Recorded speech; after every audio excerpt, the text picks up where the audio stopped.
Good morning student.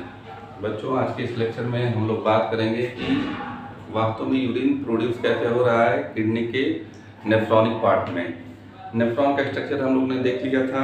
थोड़ा सा nephron के स्ट्रक्चर के बारे में आज हम लोग कुछ नोट कर लेंगे। How does excretion happen in human. तो ह्यूमन में एक्सक्रीशन हो कैसे रहा है, तो आपको जब चैप्टर स्टार्ट किया गया था तभी बताया गया था कि किडनी का स्ट्रक्चर आप देखेंगे तो आप देखिए कुछ,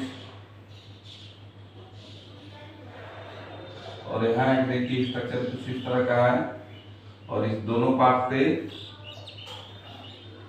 आप देखेंगे ट्यूब लाइक स्ट्रक्चर था हमारा, और ये स्ट्रक्चर आके एक बैग लाइक स्ट्रक्चर में ओपन होता था। इस पार्ट को हम लोग क्या बोलते थे, यूरेटर। और एक स्टोर हाउस था, इसको हम लोग बोलते थे यूरिनरी ब्लैडर।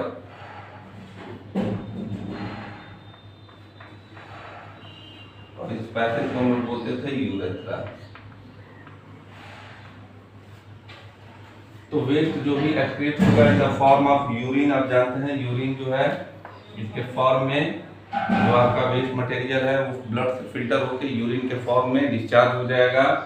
तो यूरिन कहाँ पे प्रोड्यूस हो रहा है, किडनी, यानी नेफ्रॉन में फिल्टर होने का काम हो रहा है, किडनी में यूरिन प्रोड्यूस हो रहा है। उसके बाद देखिए मूवमेंट कैसे हो रहा है, तो मूवमेंट आप देखेंगे कि प्रोड्यूस होने के बाद यूरेटर से यूरिन का मूवमेंट हो रहा है। उसके बाद स्टोर कहाँ पे हो रहा है, तो देखिए स्टोर जिस पार्ट में हो रहा है उसको हम लोग क्या बोल रहे हैं, यूरिनरी ब्लैडर। स्टोर हाउस है यूरिन के लिए।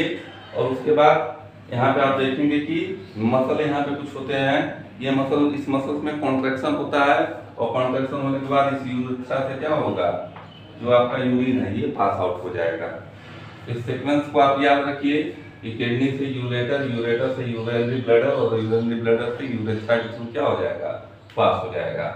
अब डायग्राम को भी चाहे तो बना सकते हैं, फिर हम लोग इसको नोट डाउन करिए, फिर थोड़ा सा हम लोग नेफ्रॉन के पार्ट के बारे में थोड़ा सा डिस्कस कर लेते हैं।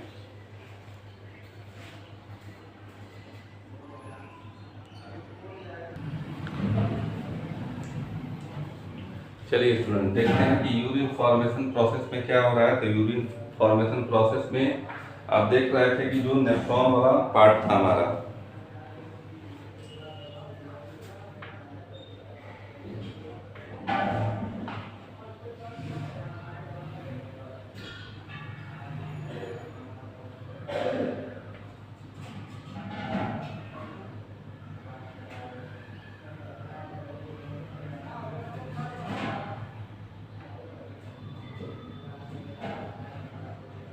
आप इस तरह से ये पार्ट देखते थे।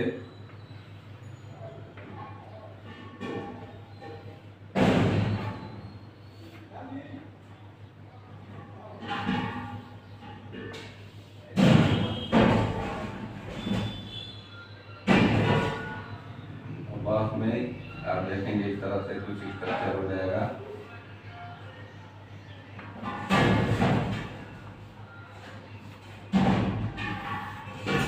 स्ट्रक्चर एक हम लोग ने ड्रा किया था, तो आप देखे थे कि जो यहाँ पे जो बंच था ब्लड कैपिलरी का, इसको हम लोग क्या बोलते थे, ग्लोमेरुलर, और इसको हम लोग बोलते थे बोमेंस कैप्सूल।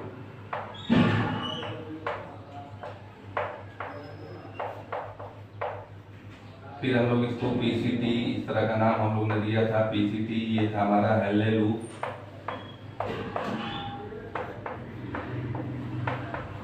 और ये फिर डीसीटी वाला पार्ट था। तो आप जानते हैं कि जब यूरिन पास आउट होगा तो यहाँ से ब्लड फिल्टर होने के बाद जब यूरिन नेफ्रॉन के डिफरेंट सेगमेंट से, यानी पीसीटी, हेले लूप, डीसीटी से पास होगा, तो बहुत सारा सब्सटेंस क्या कर लिया जाएगा, इसमें से जो इम्पोर्टेंट कंपोनेंट हैं रीअब्जॉर्ब कर लिया जाएगा। यानी आप जानते हैं कि जो यूरिन है वो टोटल क्या है, वेस्ट है, यानी कोई भी इम्पोर्टेंट सब्सटेंस बॉडी से नहीं भेजा जाएगा। यानी यूरिन जो है केवल वेस्ट को ही क्या होगा, लेके रिलीज होगा। जैसे देखिए एक पॉइंट यहाँ पे लिखा गया है कि substance like glucose, amino acid, salt and good amount of water are selectively reabsorb, इनको क्या कर लिया जाएगा, सेलेक्टिवली रीअब्जॉर्ब करके यहाँ से बाहर भेज दिया जाएगा, चाहे H2O हो, ग्लूकोज हो, तो डिफरेंट सेगमेंट से एमिनो एसिड है, इनको यूरिन से बाहर भेज दिया जाएगा, यानी सेलेक्टिवली रीअब्जॉर्प्शन होगा और ये बॉडी से इनको बाहर जाने नहीं दिया जाएगा। तो ये जो पूरा प्रोसेस है सेलेक्टिवली रीअब्जॉर्प्शन का, ये कहाँ पे होगा, नेफ्रॉन के डिफरेंट सेगमेंट में, यानी नेफ्रॉन वाले पार्ट में।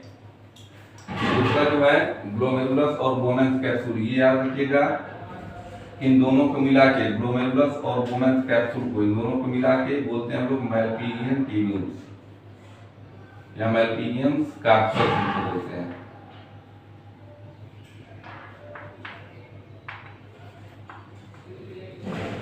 कार्पस ट्यूब्यूल्स आर्थ्रोपोडा में आप देखेंगे,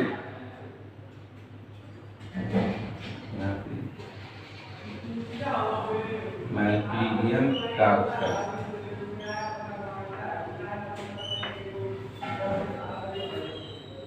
मैलपीजियन कार्पस इनको बोलते हैं, ग्लोमेरुलस और बोमेंस कैप्सूल को मिला के।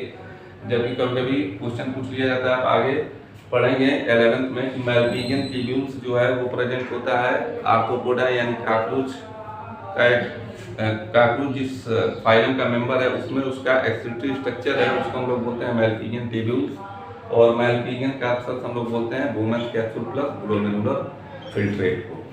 इसको आप नोट डाउन कर लीजिए।